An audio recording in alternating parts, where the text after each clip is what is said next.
The antiseptic smell of the hospital corridor burned my nostrils as I pushed the medication cart down the hallway, my sneakers squeaking against the polished linoleum. It was 3 a.m, and the fluorescent lights above buzzed with that particular frequency that made my exhaustion feel heavier, like a physical weight pressing down on my shoulders. I'd been on my feet for 11 hours straight, my lower back screaming in protest with every step, but I couldn't afford to slow down.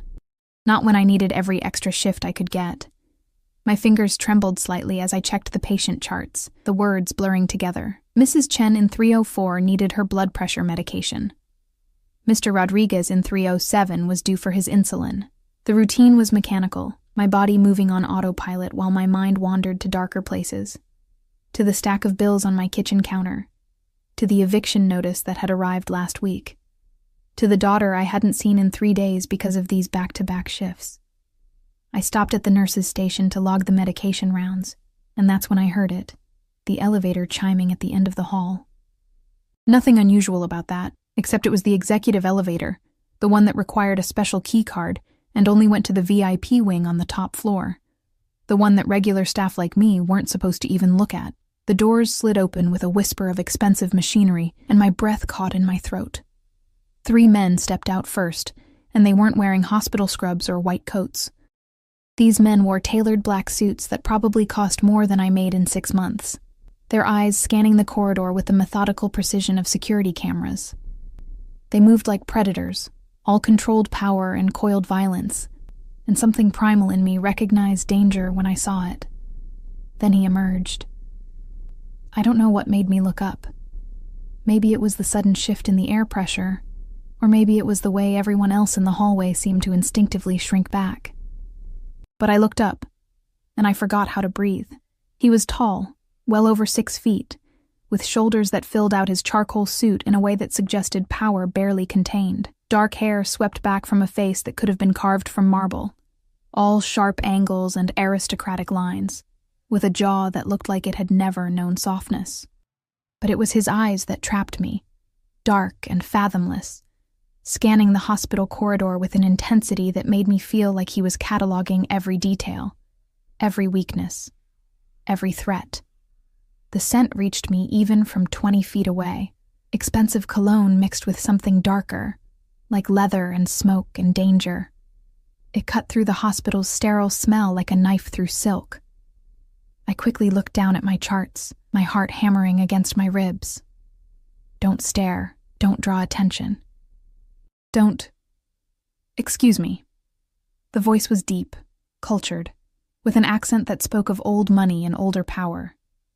It rolled over me like warm honey laced with poison, and I realized with growing horror that he was speaking to me. I looked up slowly, meeting those dark eyes, and felt the world tilt slightly on its axis.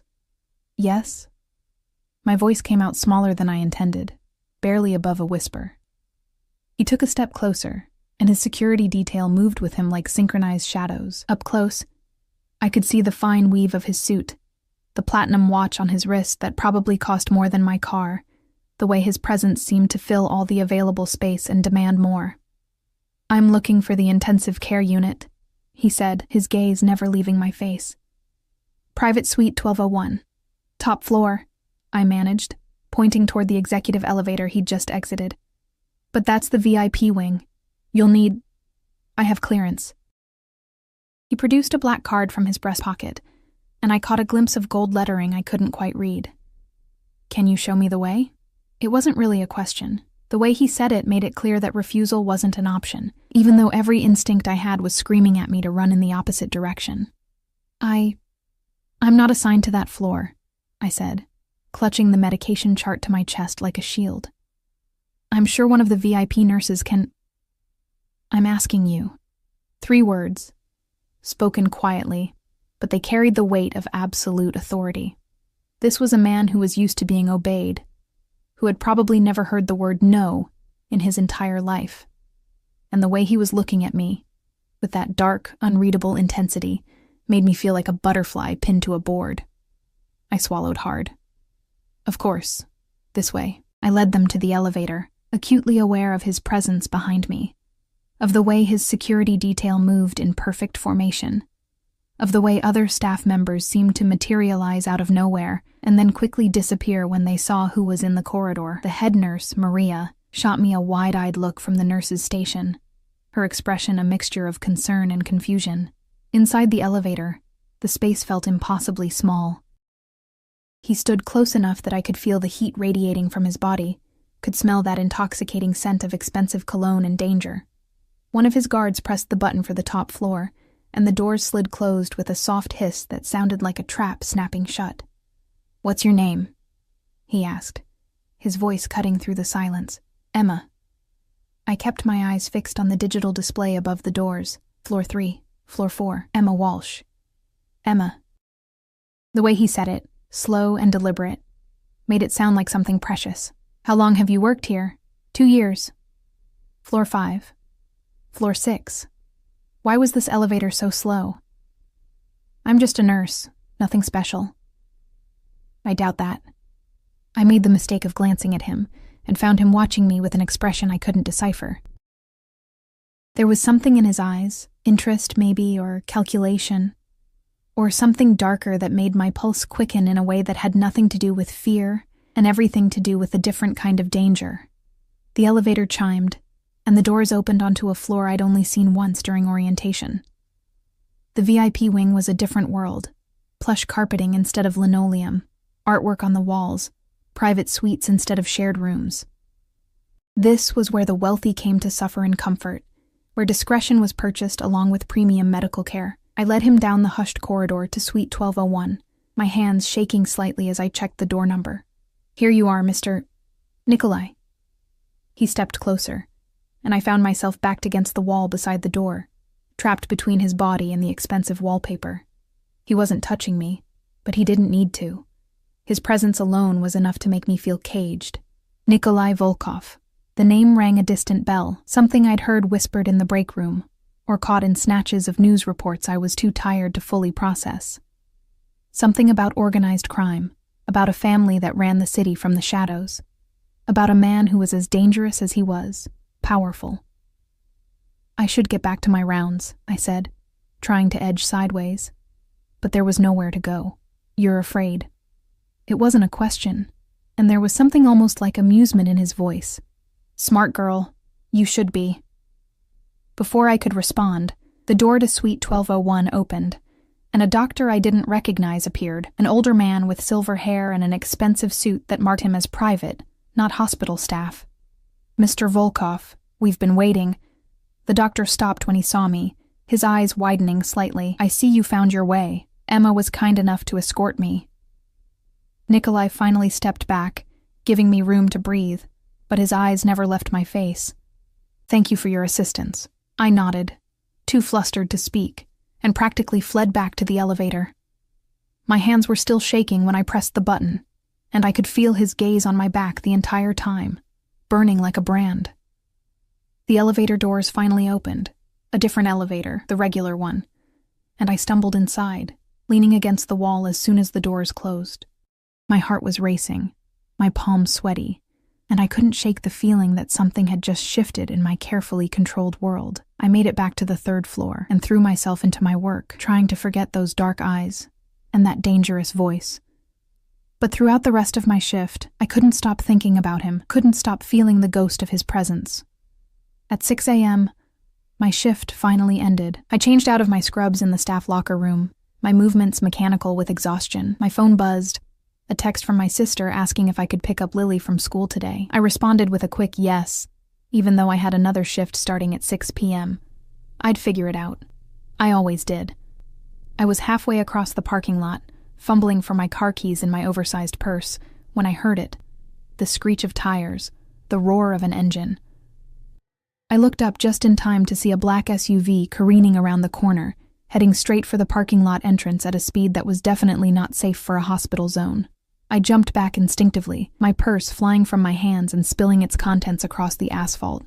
Wallet, phone, lip balm, loose change rolling everywhere. The SUV screeched to a stop about 10 feet away, and my heart was pounding so hard I thought it might burst through my ribcage. But that wasn't the worst part. The worst part was when I bent down to gather my scattered belongings, and saw what had fallen from an inner pocket of my purse. A small plastic bag containing about 50 white pills. Pills that definitely weren't prescribed to me. Pills that I had absolutely no explanation for being in my possession. Pills that I had never seen before in my life. My hands froze, hovering over the bag as my mind raced. This wasn't possible. I didn't use drugs. I didn't sell drugs. I was a single mother working 2 jobs to keep a roof over my daughter's head. I was... Emma Walsh? I looked up to find 2 police officers approaching, and my blood turned to ice. Behind them, getting out of the black SUV with a satisfied smirk on his face, was someone I recognized, someone I'd prayed I would never see again. Marcus Chen, my ex-boyfriend. Lily's father, the man who had disappeared 3 years ago, leaving me pregnant and alone, with nothing but debt and broken promises. And judging by the look on his face, he had just destroyed my life all over again. The handcuffs bit into my wrists as the police officer guided me into the back of the patrol car. Cold metal, unforgiving pressure. I'd never felt anything like it, never imagined I would. The world had taken on a surreal quality, like I was watching someone else's nightmare unfold from a distance. I don't understand, I kept saying, my voice breaking. Those aren't mine. I've never seen those pills before.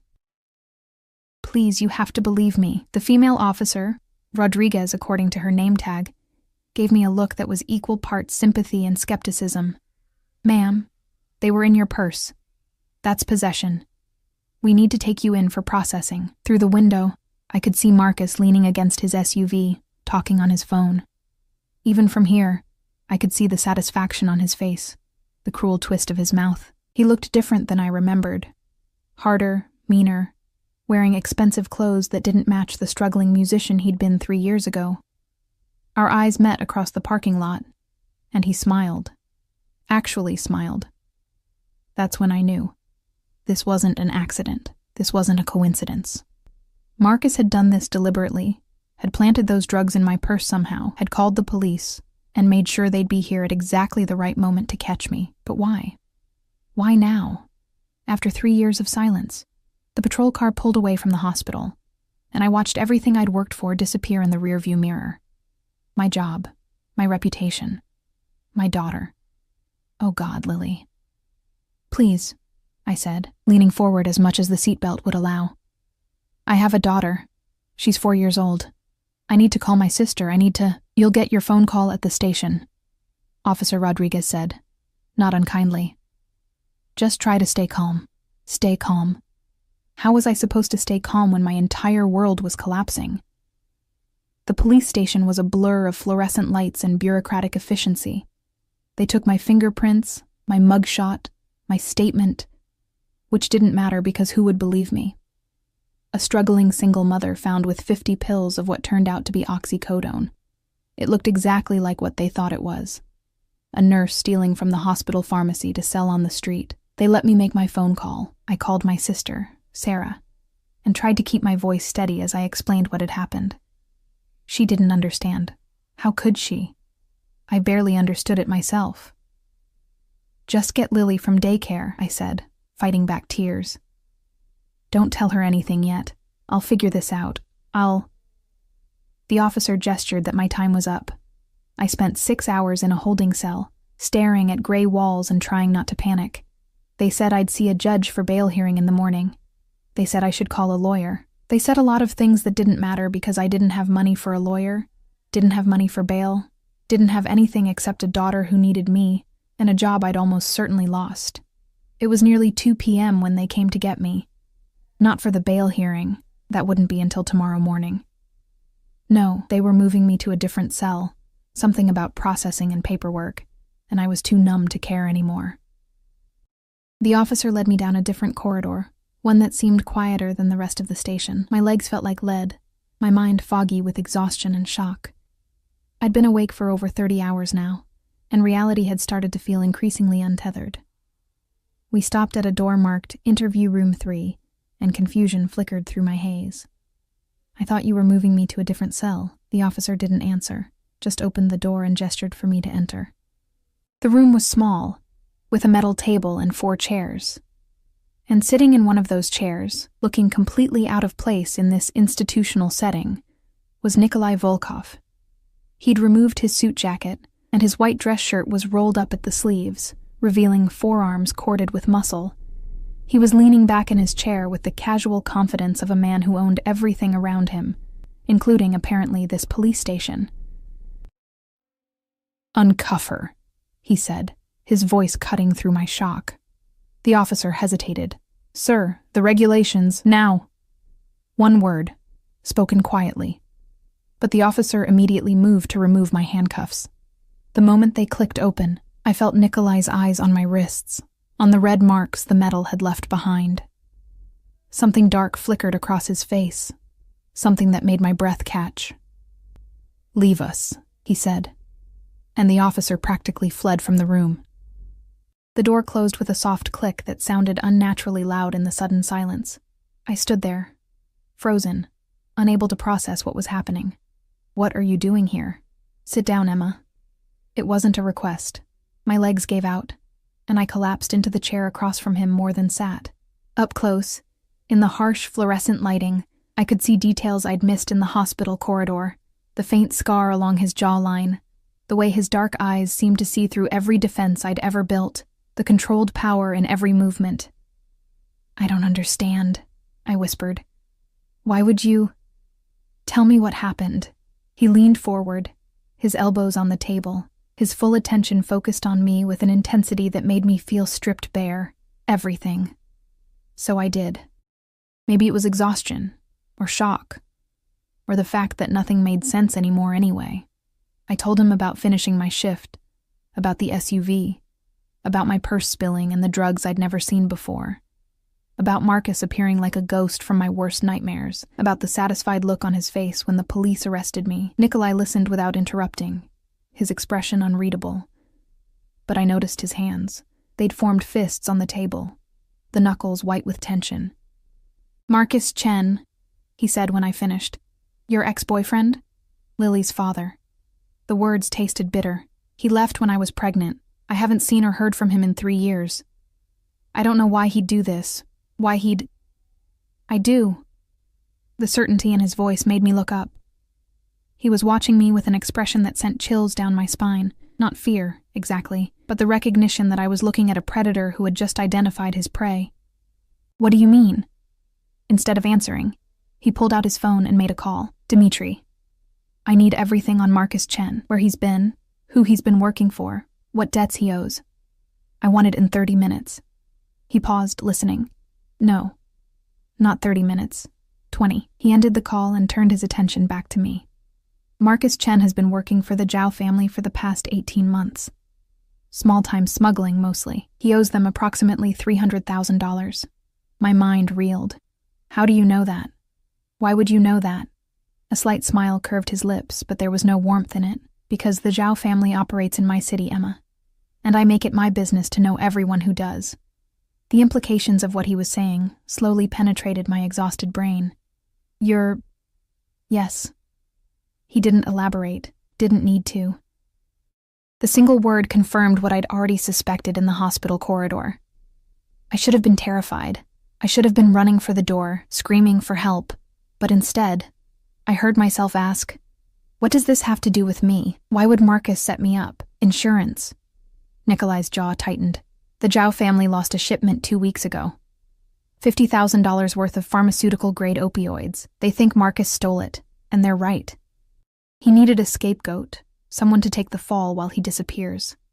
Someone vulnerable, someone no one would look twice at." The room spun. "He used me. He sacrificed you." The words were cold, clinical, but there was something burning beneath them, and in doing so, he made a mistake. What mistake? Nikolai stood up, buttoning his cuffs with precise movements. "He chose the wrong hospital, the man in suite 1201, the one I visited this morning. He's my uncle. My blood. And when you helped me find him, when you showed me kindness without knowing who I was," he paused, his dark eyes locking onto mine, "you became mine to protect." The possessiveness in his voice should have frightened me. Instead, it awakened something I didn't want to examine too closely. a desperate hope that maybe, just maybe, I wasn't alone in this nightmare. I don't understand. Why would you help me? You don't even know me. He moved around the table with predatory grace, stopping so close I had to tilt my head back to meet his eyes. I know enough.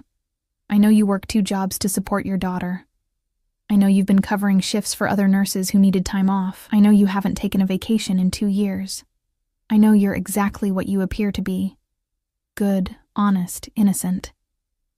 How do you know all that?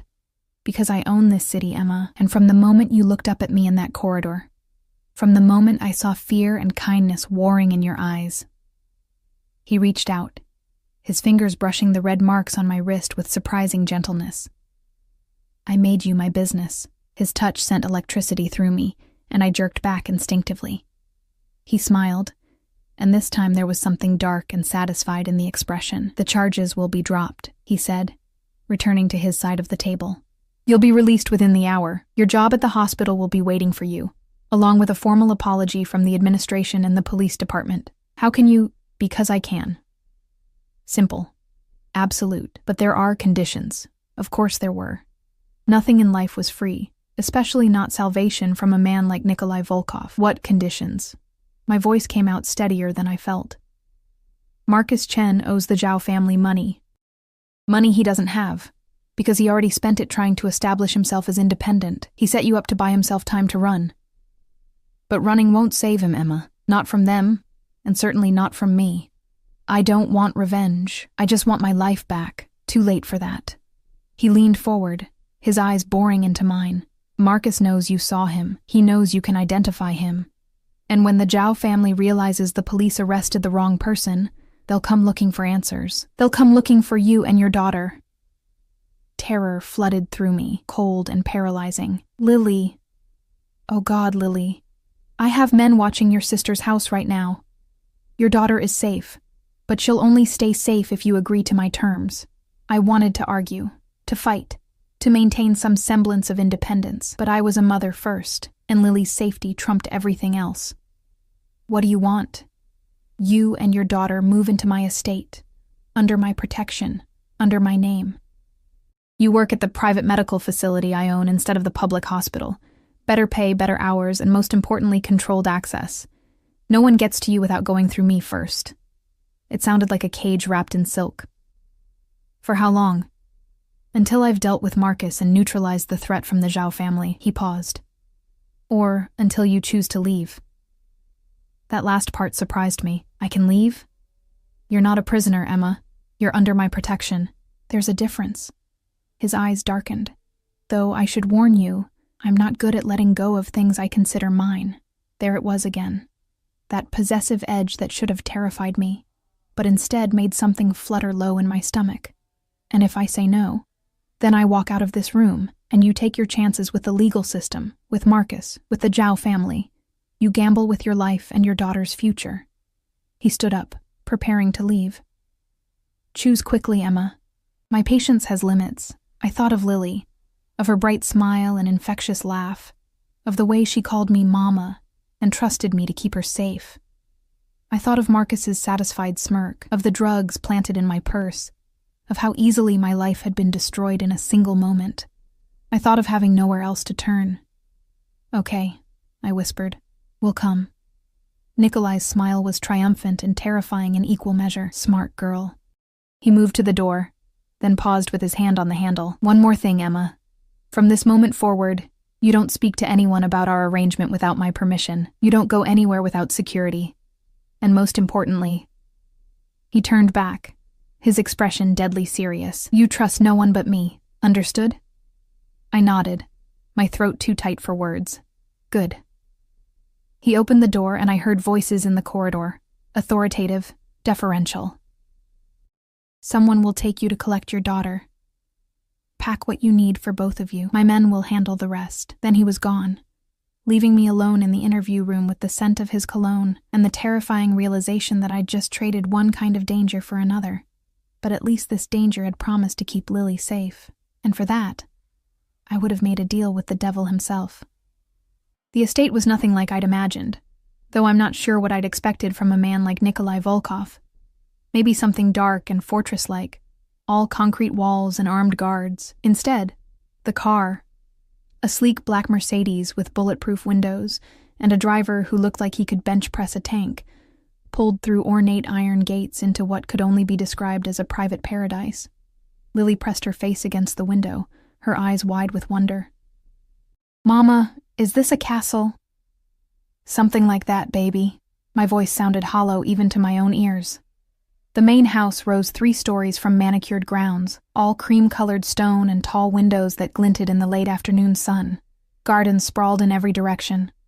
Roses, fountains, marble statues that probably cost more than I'd earn in a lifetime. It was beautiful. It was opulent.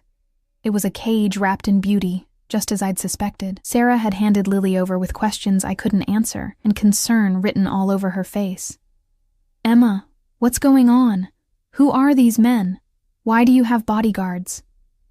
"It's complicated," I'd said, hugging Lily tight and breathing in her familiar scent of strawberry shampoo and childhood innocence. "I'll explain everything soon, I promise." But how could I explain what I didn't fully understand myself? The car stopped at the front entrance, and the driver, a man named Victor, who'd spoken maybe 5 words during the entire drive, opened the door. Lily scrambled out first, immediately entranced by a nearby fountain featuring bronze dolphins. "Stay close to Mama," I said automatically, grabbing her hand. "Mrs. Walsh, if you'll follow me." A woman appeared at the top of the steps, elegant and professional in a gray dress that screamed expensive simplicity. "I'm Mrs. Chen, the estate manager. Mr. Volkov asked me to show you to your quarters." Mrs. Chen, the same last name as Marcus. I wondered if Nikolai had done that deliberately, a reminder of why I was here. Inside was even more breathtaking. Marble floors, crystal chandeliers, artwork that belonged in museums. Lily's hand tightened in mine, and I realized she was feeling as overwhelmed as I was. This wasn't our world. We didn't belong in places like this. "Your suite is on the 2nd floor, East Wing," Mrs. Chen said as we climbed a sweeping staircase. "Mr. Volkov wanted you to have privacy and access to the gardens. He thought your daughter might enjoy the play area we maintain for visiting family, as if we were guests rather than..." What? Refugees? Prisoners? Protected assets? She opened double doors into a space larger than my entire apartment. Floor-to-ceiling windows overlooked the gardens, letting in golden afternoon light. The living area featured cream-colored furniture that looked like no one had ever sat on it, while an open door revealed a bedroom beyond with a bed so large it could sleep 4 people comfortably. "The child's room is through here," Mrs. Chen continued, leading us to an adjoining space that made Lily gasp with delight. It was a little girl's dream, painted in soft lavender with white furniture. A canopy bed draped in gauze, shelves lined with toys and books that still had price tags. Someone had thought of everything, down to the stuffed animals arranged on the bed and the child-sized table set up for tea parties. "Mama, look!" Lily ran to examine a dollhouse that was an exact replica of this very estate. "It's so pretty, Mr. Volkov had this prepared this afternoon," Mrs. Chen said quietly. "He wanted your daughter to feel at home." The thoughtfulness was unexpected, unsettling. It spoke of resources and power I couldn't comprehend. The ability to transform a room in hours, to anticipate needs I hadn't even voiced, to create comfort in the middle of chaos. "When will I see him?" I asked. "Mr. Volkov? He'll join you for dinner at 7. Until then, please make yourselves comfortable. If you need anything, just press the button by the door. Someone will assist you immediately." Mrs. Chen moved toward the exit, then paused. "Mrs. Walsh, Mr. Volkov wanted me to tell you that you're safe here, truly safe. He takes the protection of his household very seriously." After she left, I sank onto the couch and watched Lily explore her new room through the open doorway. She was chattering to herself, already adapting the way children do, already accepting this strange new reality with the resilience I wished I possessed. My phone buzzed. A text from Sarah demanding answers. I stared at it, Nikolai's warning echoing in my mind. "You don't speak to anyone about our arrangement without my permission." I typed out a careful response. "Everything's fine. New security job came up with housing included. We'll explain more soon. Love you." It wasn't entirely a lie, but it felt like one. The hours until dinner passed in a strange suspension of time. I unpacked our meager belongings, clothes that looked shabby in this palatial closet. Lily's favorite stuffed rabbit, a photo of my parents who died when I was 20. Everything I owned fit into 2 suitcases, a stark reminder of how little I had, how easily my entire life could be uprooted. At 6:30, there was a soft knock. A young woman entered carrying garment bags. "Mr. Volkov thought you might want something for dinner," she said shyly, laying them across the bed. "He asked that I help with your hair and makeup, if you'd like."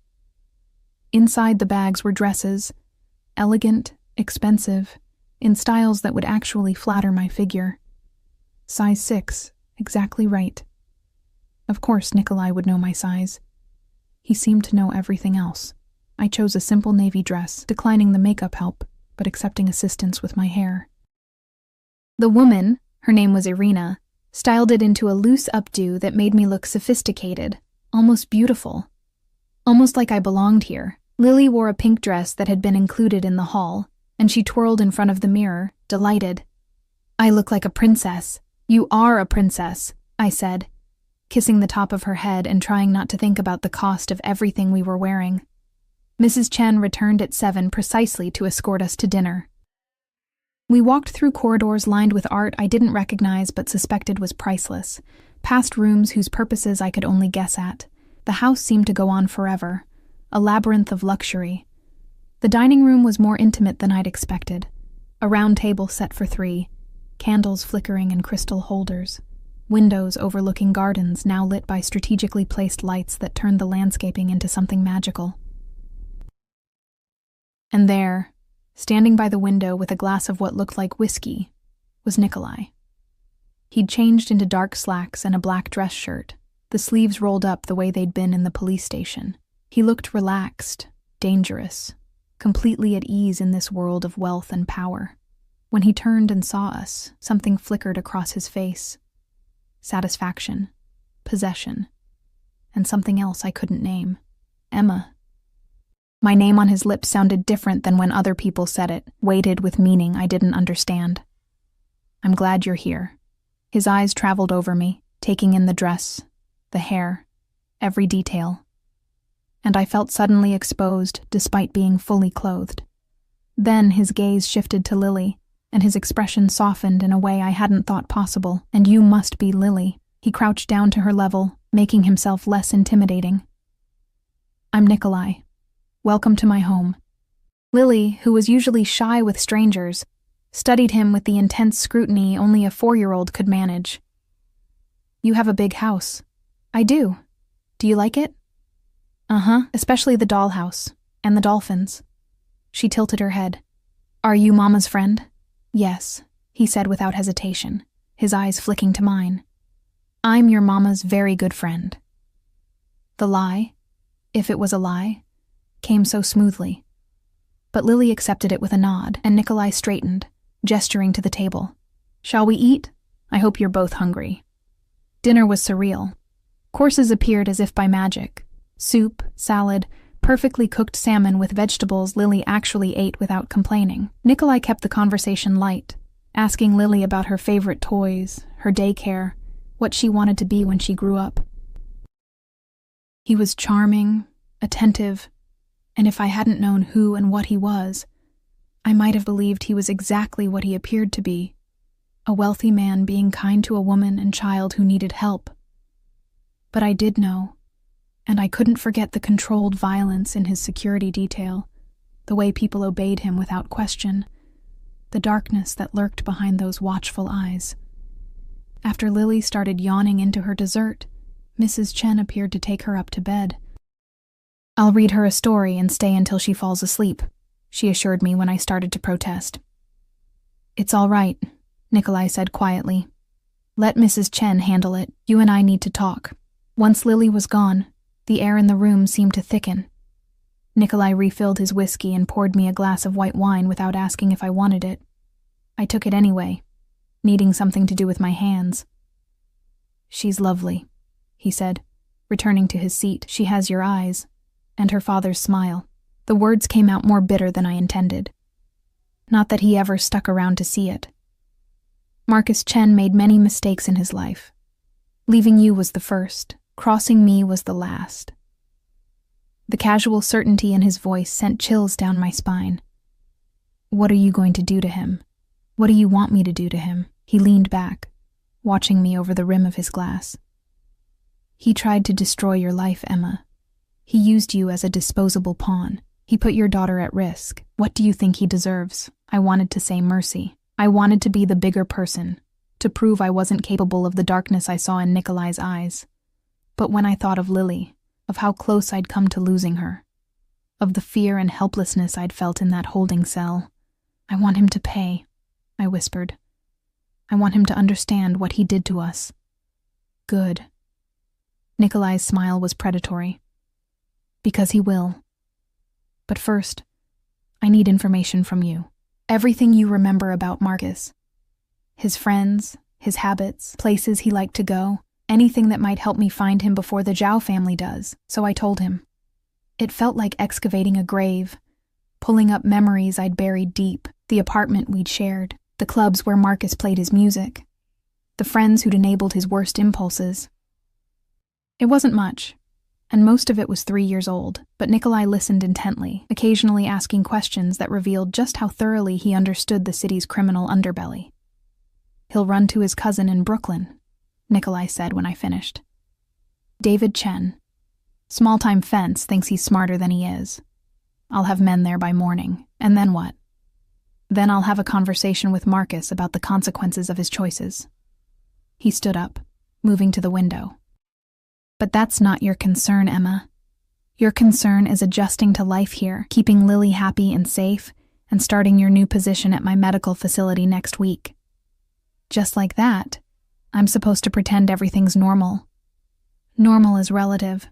He turned back to face me, and in the candlelight, his features took on a harder edge. You're under my protection now. That means you follow my rules, accept my decisions, and trust that I know what's best for your safety. The arrogance should have infuriated me.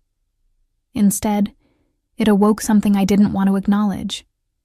A treacherous relief at having someone else make the decisions, carry the weight, ensure Lily's safety. I'd been alone for so long, fighting so hard, and the temptation to surrender that burden was overwhelming and dangerous.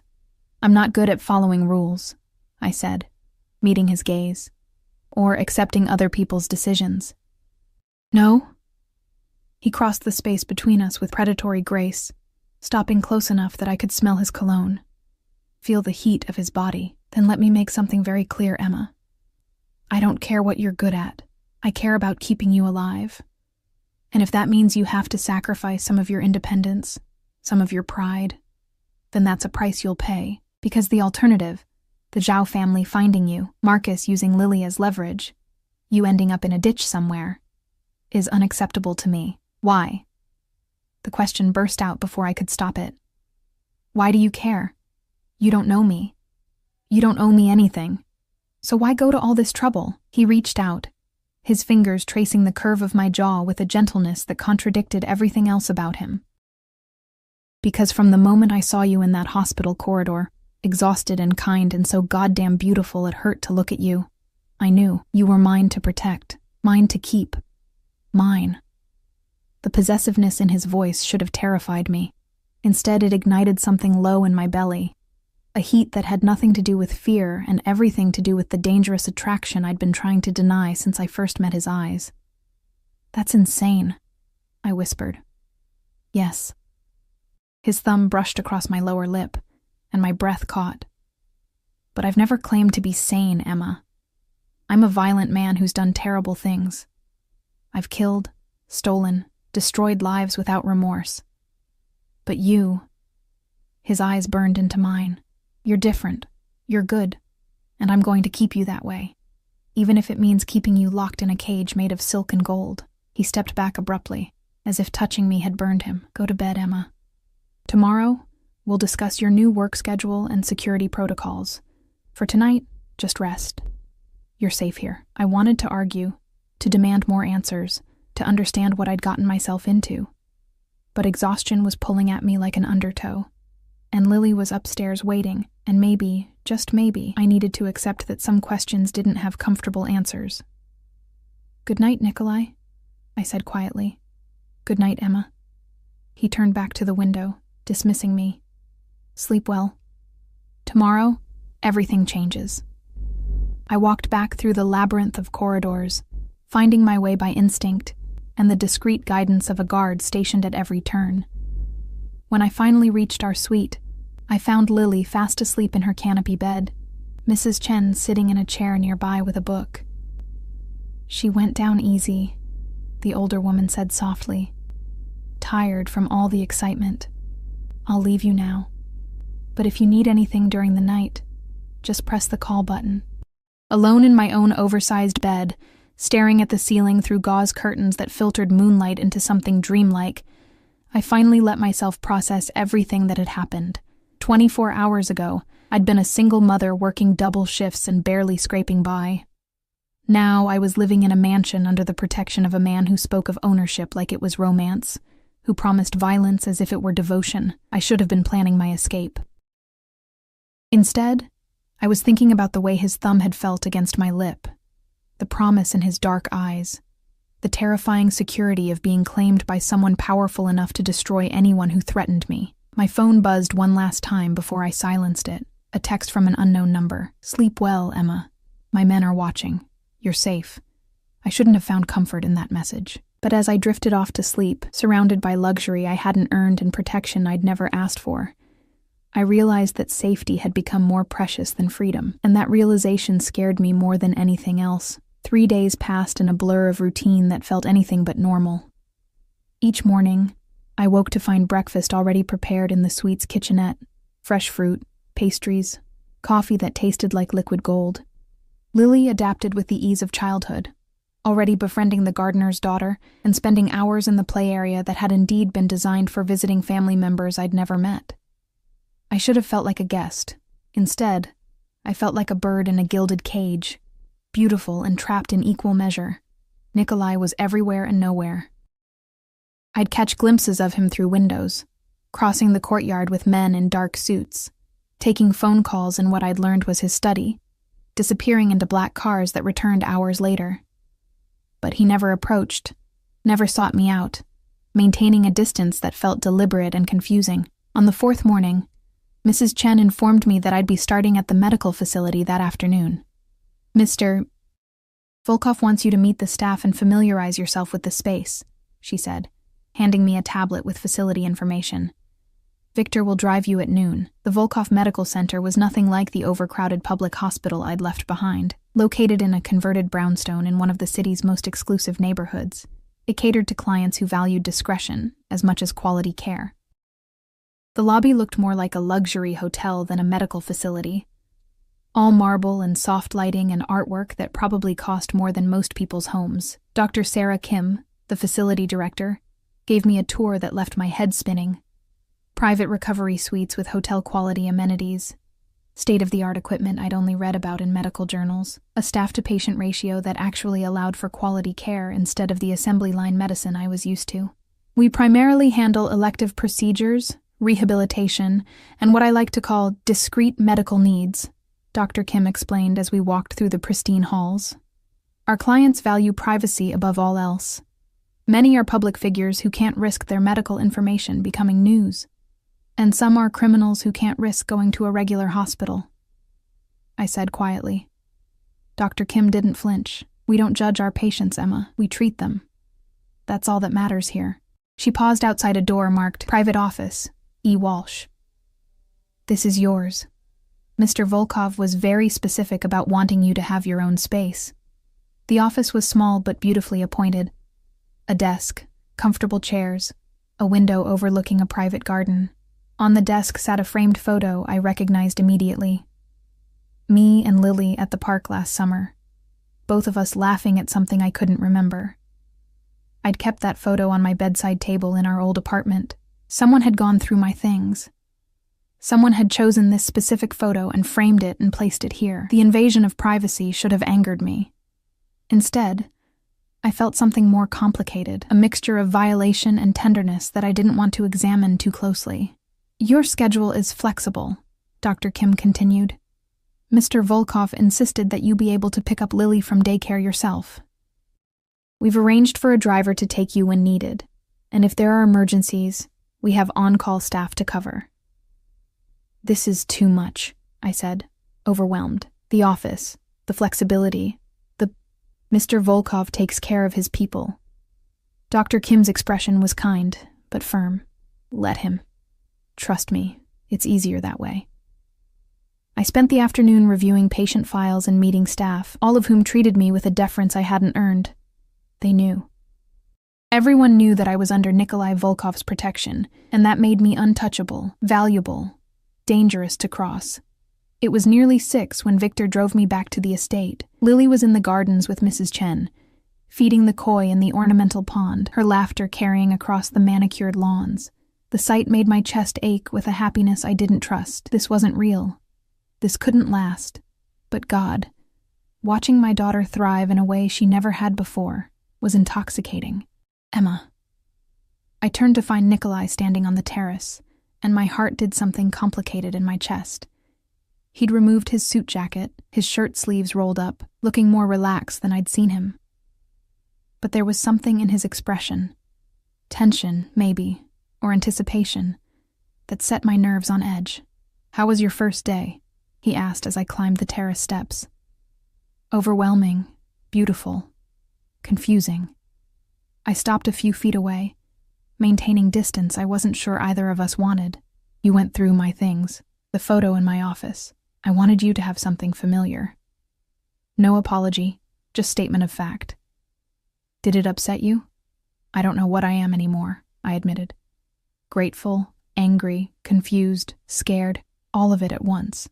He moved closer, and I held my ground, even though every instinct screamed at me to step back. "You're allowed to feel all those things, Emma. This situation is far from normal. Have you found him?" The question I'd been afraid to ask. "Marcus?" Something dark crossed Nikolai's face. "We're close. He's been moving around, trying to stay ahead of both me and the Zhao family. But he'll make a mistake.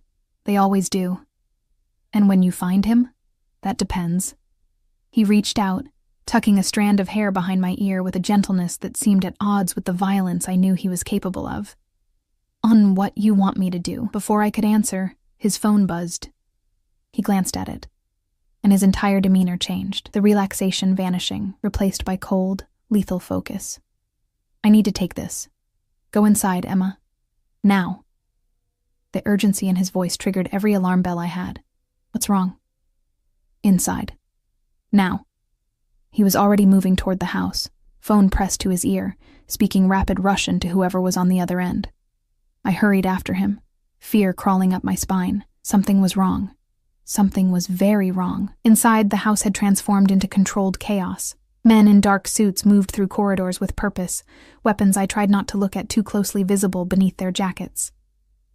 Mrs. Chen appeared, her usual calm cracked at the edges. "Take Lily to the panic room," Nikolai ordered, his voice carrying the weight of absolute authority. "Emma goes with her. No one else." "What's happening?" I demanded, grabbing his arm. "Tell me what's going on." He looked down at where I touched him, then back to my face, and what I saw there made my blood run cold. "The Zhao family found out about you. They're on their way here. Now." The world tilted. How? How could they? "Marcus." The name came out like a curse. "He gave them your location to buy himself more time. They're 15 minutes out, maybe less." He gripped my shoulders, forcing me to focus on him. "Listen to me very carefully, Emma. You and Lily are going into the safe room beneath the house. You'll be protected there. My men will handle this." "Your men? There's how many of them? How many are coming? Does it matter?" His eyes burned into mine. "I would call 1,000 men to protect you. I would burn this entire city down before I let them touch you or your daughter. Do you understand me?" The ferociousness in his voice, the absolute certainty, should have terrified me. Instead, it ignited something fierce and primal in my chest, a recognition that this man, this dangerous, violent man, had claimed me as his to protect, and he would keep that promise no matter the cost. "Nikolai, Go, now." He kissed my forehead, quick and hard, then pushed me toward Mrs. Chen. "Keep them safe." The panic room was accessed through a hidden door in the library, revealed when Mrs. Chen pressed a specific book spine. Stone steps descended into what looked like a bunker. Reinforced walls, security monitors, supplies for an extended stay. Lily, who Mrs. Chen had collected from the garden, looked scared for the first time since we'd arrived. "Mama, what's happening?" "Just a precaution, baby." I pulled her close, trying to keep my voice steady. "We're going to wait here for a little while, okay? It's like a game." "I don't like this game," she whispered against my chest. "I know, sweetheart. I know." Mrs. Chen sealed the door behind us, and the locks engaged with a series of mechanical clicks that sounded like a tomb closing. The security monitors showed multiple angles of the estate: the gates, the driveway, the house exterior.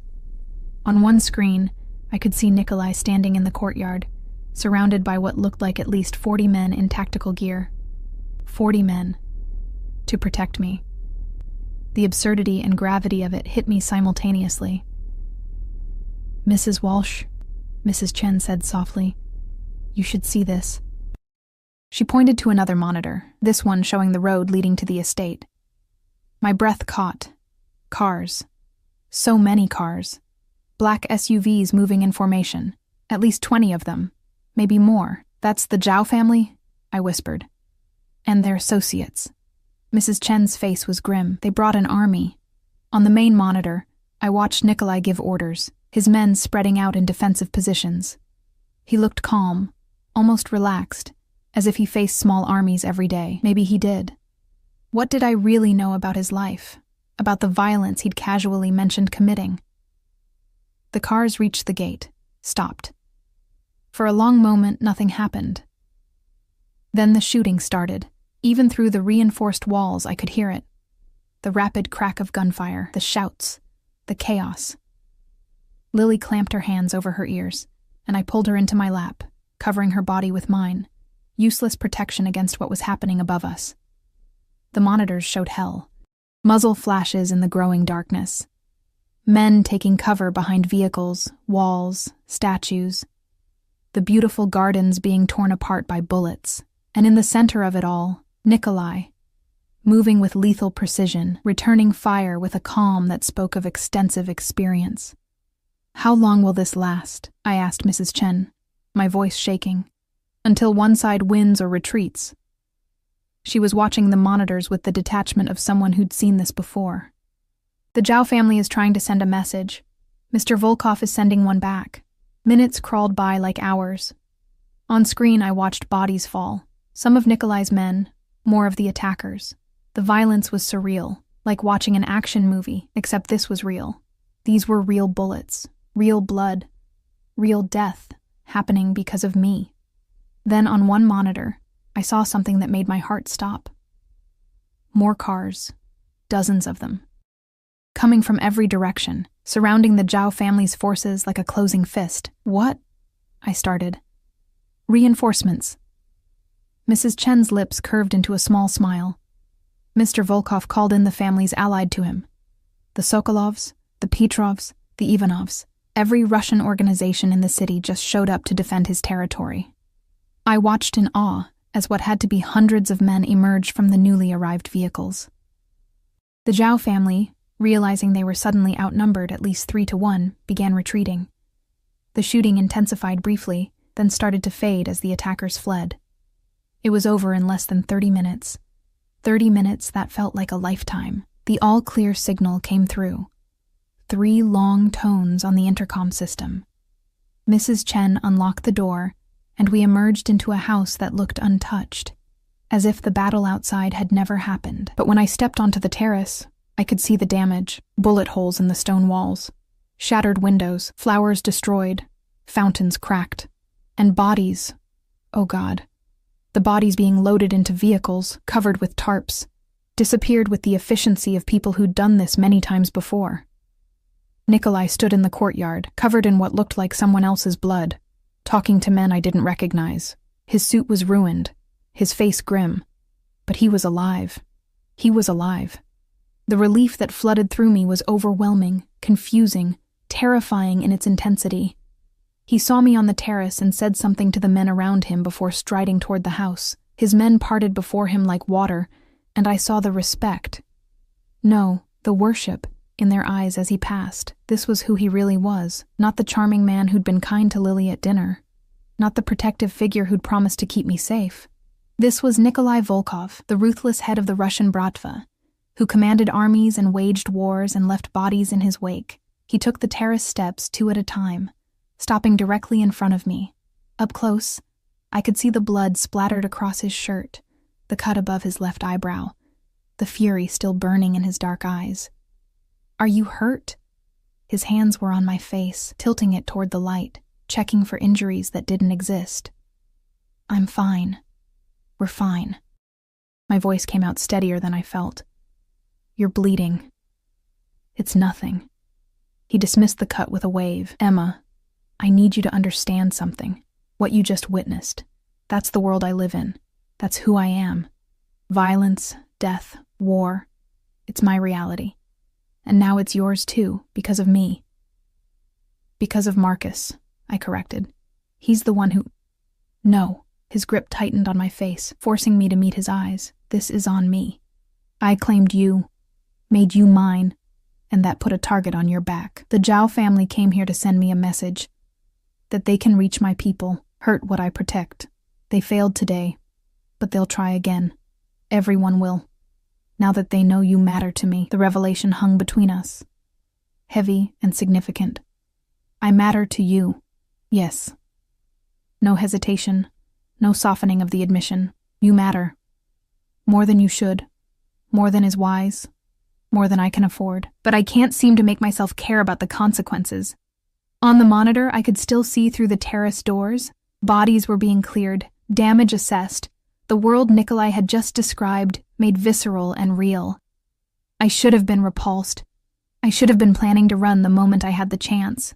Instead, I found myself saying, "What happens now?" "Now?" A dark smile curved his lips. "Now I make it very clear that touching you means death. I'm going to find Marcus, and I'm going to make an example of him that will echo through every criminal organization in this city. I'm going to show the Zhao family what it costs to come after what's mine. And then—" He leaned closer, his breath warm against my ear. "Then I'm going to make sure you never leave me, Emma, because I've tasted what it's like to protect you, to keep you safe, to know you're under my roof, and I'm not strong enough to give that up." His words should have sounded like a threat. Instead, they sounded like a promise, dark and seductive and absolute. "You're insane," I whispered. "I warned you I was."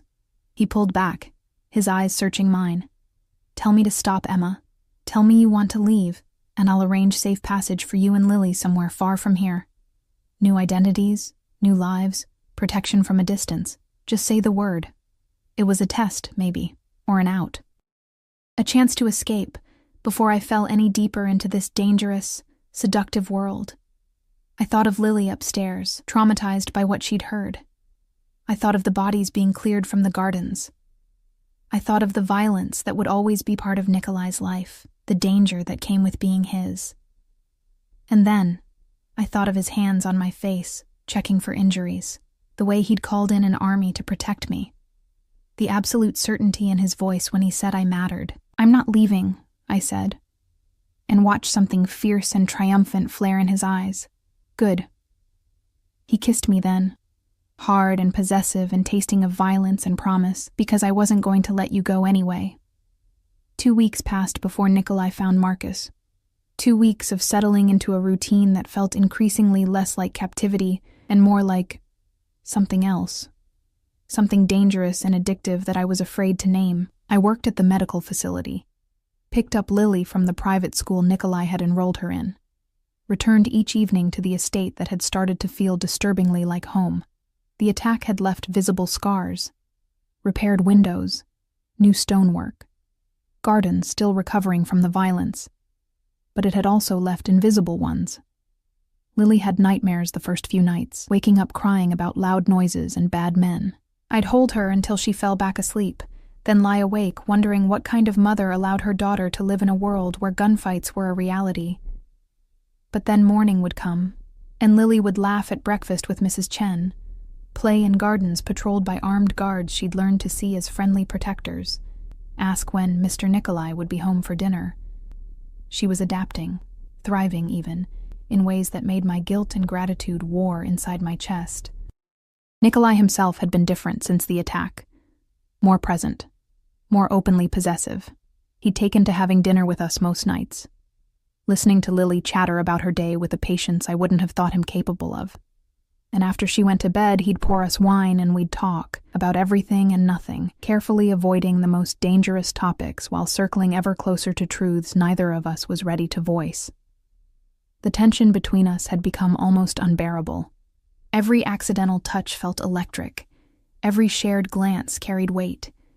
We hadn't kissed again since that night on the terrace, but the memory of it hung between us like a promise waiting to be fulfilled. On the 14th night, I was reading in the suite sitting room when Nikolai appeared in the doorway. One look at his face told me everything had changed. "We found him," he said without preamble. "Marcus. He was hiding in a warehouse in Red Hook." My book fell from nerveless fingers. "Is he alive? For now." He stepped into the room, closing the door behind him with a soft click that sounded unnaturally loud. "I wanted to give you a choice, Emma. I can handle this myself, make him disappear, and you never have to think about him again. Or you can come with me, see him. Say whatever you need to say before I finish this." His eyes were dark, unreadable. "There's no right answer. Whatever you choose, I'll understand." I should have said no, should have let Nikolai handle it, while I stayed safely removed from the violence I knew was coming. But Marcus had destroyed my life, planted drugs to send me to prison, used our daughter as a bargaining chip to save his own skin. And some primal part of me needed him to see that he'd failed, that I'd survived, that I was stronger than he'd ever given me credit for. "I want to see him," I said quietly. Nikolai's expression didn't change, but something flickered in his eyes. Approval, maybe, or satisfaction. "Get your coat. We leave in 5 minutes." The warehouse was exactly what I'd expected. Decrepit, isolated, the kind of place where screams would go unheard. Victor drove us there in silence, and when we arrived, I saw at least 20 of Nikolai's men stationed around the perimeter. Whatever was about to happen, there would be no interruptions, no rescue. Inside, the space had been cleared except for a single chair in the center, illuminated by harsh fluorescent work lights. And tied to that chair, bleeding from a split lip and what looked like a broken nose, was Marcus Chen. He looked up when we entered, and the fear in his eyes transformed to shock when he saw me. "Emma? What the fuck?" "Careful." Nikolai's voice cut through the warehouse like a blade. "That's the last time you speak to her without permission." Marcus's gaze darted between us, understanding dawning. "Oh God. You're with him? You're with Volkov?" "She's under my protection," Nikolai corrected, his hand settling possessively on the small of my back. "Because of what you did. Because you tried to destroy her life to save your worthless skin." "I didn't have a choice. The Zhao family would have killed me. They wanted their money, and I didn't have it, so I—" Marcus cut himself off, realizing his defense only made things worse. "So you sacrificed the mother of your child." Nikolai circled the chair slowly, a predator evaluating prey. "You planted drugs in her purse, called the police, arranged for her arrest, all while knowing she was innocent, knowing she had Lily to care for, knowing exactly what prison would do to her life." "I was desperate." Marcus's voice rose, panicked. "You don't understand what it's like owing the Zhao family. They were going to— I don't care what they were going to do." The temperature in the room seemed to drop with Nikolai's words. "I care that you made Emma a target, that you endangered a child, that you thought you could use my city as your personal playground without consequences." He nodded to one of his men, who stepped forward with a metal case. When it opened, I saw things I didn't want to identify. Tools designed to cause pain, to extract information, to inflict suffering. I should have looked away, should have left the warehouse, waited in the car, preserved some innocence, but I couldn't Couldn't stop watching as Marcus's face went white with terror. "Please," Marcus whispered. "Please. I'll do anything. I'll disappear. You'll never see me again, I swear." "You're right about one thing." Nikolai selected something from the case. "Pliers," I realized with sick fascination. "I'll never see you again. But first, Emma has something to say to you." All eyes turned to me. Marcus is desperate and pleading. Nikolai's dark and expectant. The guards carefully neutral. And I realized this was my moment. My chance to confront the man who'd abandoned me, betrayed me, nearly destroyed everything I'd built. I stepped closer to Marcus's chair, close enough to see the fear sweat on his face, smell the desperation rolling off him in waves. Up close, he looked smaller than I remembered, weaker, pathetic in a way that made my years of anger seem almost wasted. "You left me pregnant and alone," I said, my voice steady despite the emotions churning inside. "I worked 2 jobs to support our daughter. I went without sleep, without food, without anything that wasn't absolutely necessary, just to give her a decent life. And she's amazing, Marcus. She's smart and kind and beautiful, and you'll never know her. You'll never get to see the person she becomes." "Emma, please. I'm not finished." The steel in my voice surprised even me. "You could have just disappeared. You could have stayed gone, and I would have been fine with that. But you couldn't even give me that dignity. You had to actively try to destroy me, to take away the life I'd built without you. And for what? A few extra weeks of running from people you owed money." Marcus was crying now, tears mixing with the blood on his face. "I'm sorry. God, Emma, I'm so sorry. I never meant for—" "You're not sorry," I interrupted. "You're scared. There's a difference." I stepped back, suddenly exhausted by the confrontation I'd thought I needed. "I came here thinking I wanted revenge, that I needed to see you suffer for what you did. But looking at you now, I realize you're already suffering. You're going to die tonight because you made stupid choices and burned every bridge you ever had. And I don't need to watch that. I don't need to carry that with me." I turned to Nikolai. "I'm ready to leave." Something like respect flickered across his face. He nodded to Victor, who moved to escort me out, but I paused at the warehouse door, looking back one last time. "She asks about you sometimes," I said to Marcus. "Lily. She asks why she doesn't have a daddy like other kids. I tell her that her daddy loved her but couldn't stay. I made you into something noble in her mind. Something tragic. You should know that she'll grow up thinking well of you, even though you don't deserve it. That's my gift to her, not to you. The gift of not knowing what her father really was." Then I walked out into the night air, leaving Marcus to face the consequences of his choices. In the car, Victor drove in silence while I stared out the window at the city lights blurring past. Behind us, in that warehouse, Nikolai was doing things I didn't want to imagine. Terrible things. Necessary things, maybe, in the world he inhabited. I should have felt guilty, should have felt complicit, should have felt something other than the numb exhaustion that had settled over me like a blanket. By the time we reached the estate, it was after midnight. Mrs. Chen assured me Lily had gone to bed without incident, and I checked on her anyway, needing to see her peaceful face. Remind myself why any of this mattered. I was in my own room, changed into pajamas and trying to pretend I might actually sleep, when I heard the suite door open. Heavy footsteps crossed the sitting room, then my bedroom door swung open to reveal Nikolai. He'd cleaned up, changed clothes, but there was something raw in his expression that hadn't been there before. He looked at me like a drowning man looks at shore, desperate, determined, barely holding himself together. "Is he dead?" I asked, even though I knew the answer. "Yes." No elaboration, no justification, just simple truth. "Good." The word surprised us both, but I meant it. Marcus had made his choices, and those choices had consequences. In Nikolai's world, those consequences were terminal. "Are you afraid of me now?" Nikolai asked, still standing in the doorway. "Now that you've seen what I'm capable of?" I should have said yes, should have recoiled from the violence, maintained some moral high ground. But I was tired of pretending, tired of fighting the truth I'd been dancing around for weeks. "No," I said. "I'm afraid of how much I don't care. I'm afraid that watching you kill a man should bother me more than it does." I'm afraid that being here with you, living under your protection, accepting your gifts and your violence, I'm afraid of how right it all feels. He crossed the room in 3 strides, pulling me up from the bed and into his arms with a desperation that stole my breath. Then stop fighting it, he growled against my hair. Stop pretending you don't feel this. Stop acting like you want to leave when we both know you'd tear yourself apart trying. This is insane, I whispered, even as my hands clutched his shirt, holding him closer. You're a criminal. A killer. Everything about this is wrong. Yes. His lips found my temple, my cheek, the corner of my mouth. And you're still here, still mine, still choosing this even when I've given you every reason to run. He was right. God help me, he was right.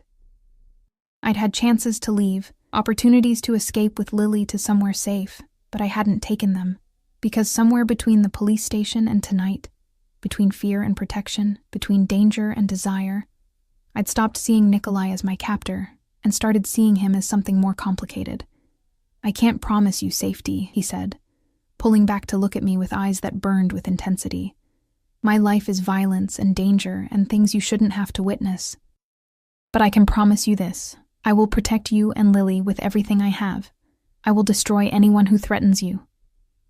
I will give you anything you want, anything you need, anything that makes you happy, and I will never, ever let you go. That's not a promise, I said softly. That's a threat. It's both. His thumb traced my lower lip, the gesture achingly familiar from that night in the police station. Tell me you don't want this.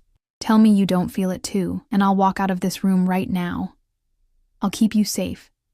Keep my distance. Let you live here as nothing more than someone under my protection.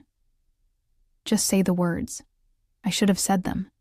Should have maintained boundaries, protected myself, thought about Lily and what kind of example I was setting. Should have been the responsible single mother I'd always tried to be. Instead, I kissed him.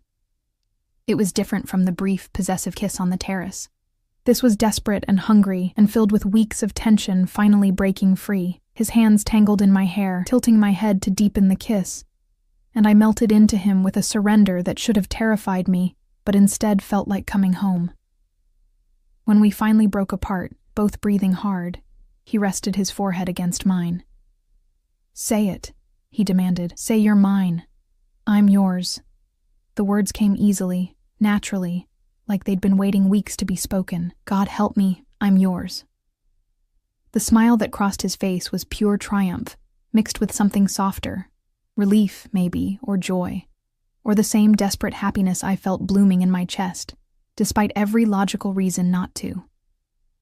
And Lily, I had to ask, had to know. What does this mean for her?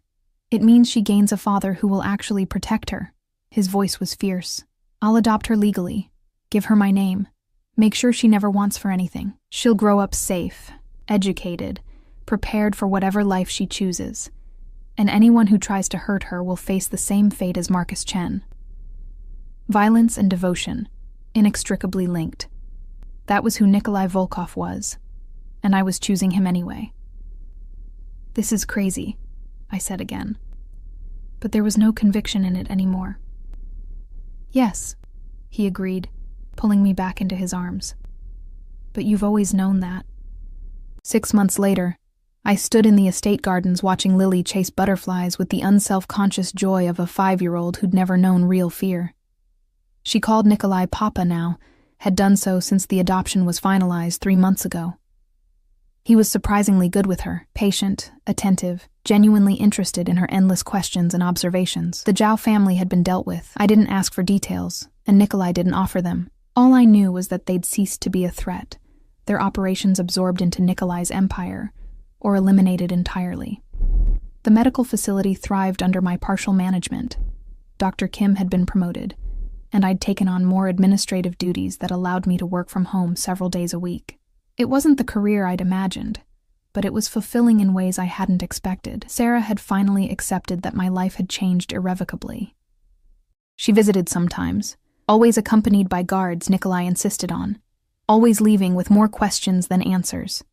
But she'd seen Lily flourish, seen the weight lift from my shoulders, and she'd made peace with choices she didn't fully understand. "What are you thinking about?" Nikolai's arms slid around my waist from behind, his chin resting on my shoulder. "How different everything is from 6 months ago," I said honestly. "How I should probably regret all of this. But I don't." "Good." He pressed a kiss to my neck. "Because I'm never letting you regret it." There was still violence in his world. Still danger. Still moments when armed men appeared, and conversations happened in rapid Russian that I'd started to learn, but didn't yet fully understand. But there was also this afternoon sunshine, my daughter's laughter, strong arms around me, and the certain knowledge that I was protected, cherished, claimed by a man who would burn down the world to keep me safe. "I love you," I said, the words coming more easily each time I spoke them. "I know." His arms tightened. "You're mine, Emma. You always have been. From the moment I saw you in that hospital corridor looking exhausted and beautiful and so goddamn strong, and you always will be." It should have sounded like a threat. Instead, it sounded like a promise, and I was more than willing to keep it. Lily ran over, grabbing both our hands. "Papa! Mama! Come see! There's a butterfly on the roses, and it's huge." We followed her across the manicured lawn, the three of us together, a family forged from violence and protection, and a love that made no logical sense but existed anyway, fierce and unbreakable. I'd traded one life for another, given up independence for security, normalcy for danger, freedom for protection, and somehow, impossibly, I'd found happiness in the exchange. Marcus had tried to destroy me. Instead, he'd pushed me toward the one man powerful enough to save me and possessive enough to never let me go. The irony wasn't lost on me.